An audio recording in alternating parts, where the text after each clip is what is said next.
In today's video, I'm going to teach you how to set up your advanced settings in QuickBooks Online.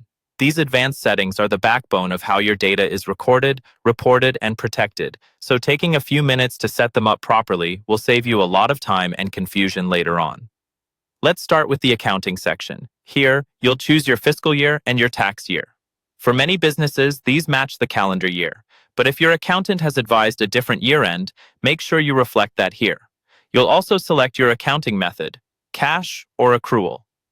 Cash basis recognizes income and expenses when money actually changes hands, while accrual basis records them when they're earned or incurred, even if payment happens later.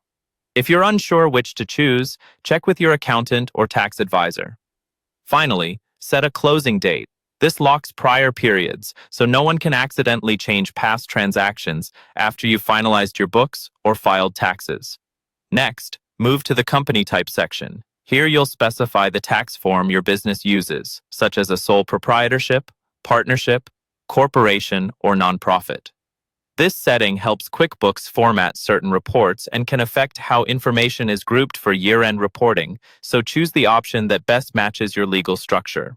Now go into the Chart of Accounts area. This is where you can turn on account numbers if you want a more structured, organized list of accounts. You can also enable special accounts for things like shipping or billable expense income. Turning these on lets you track those items more clearly on your profit and loss and other reports, which is especially helpful if you pass expenses back to clients.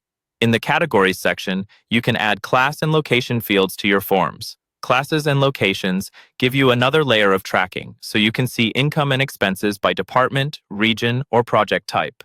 Once enabled, you'll see these fields on your invoices, bills, and other forms, and you can filter reports by them.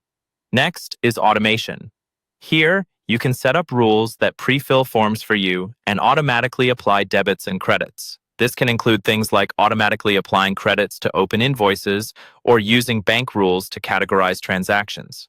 Automation reduces data entry and helps keep your books consistent, but review your rules regularly to make sure they still make sense. If you manage work by job or client engagement, go to Projects and turn this feature on.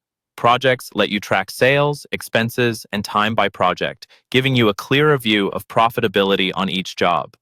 Once enabled, you'll create projects and link related transactions to them.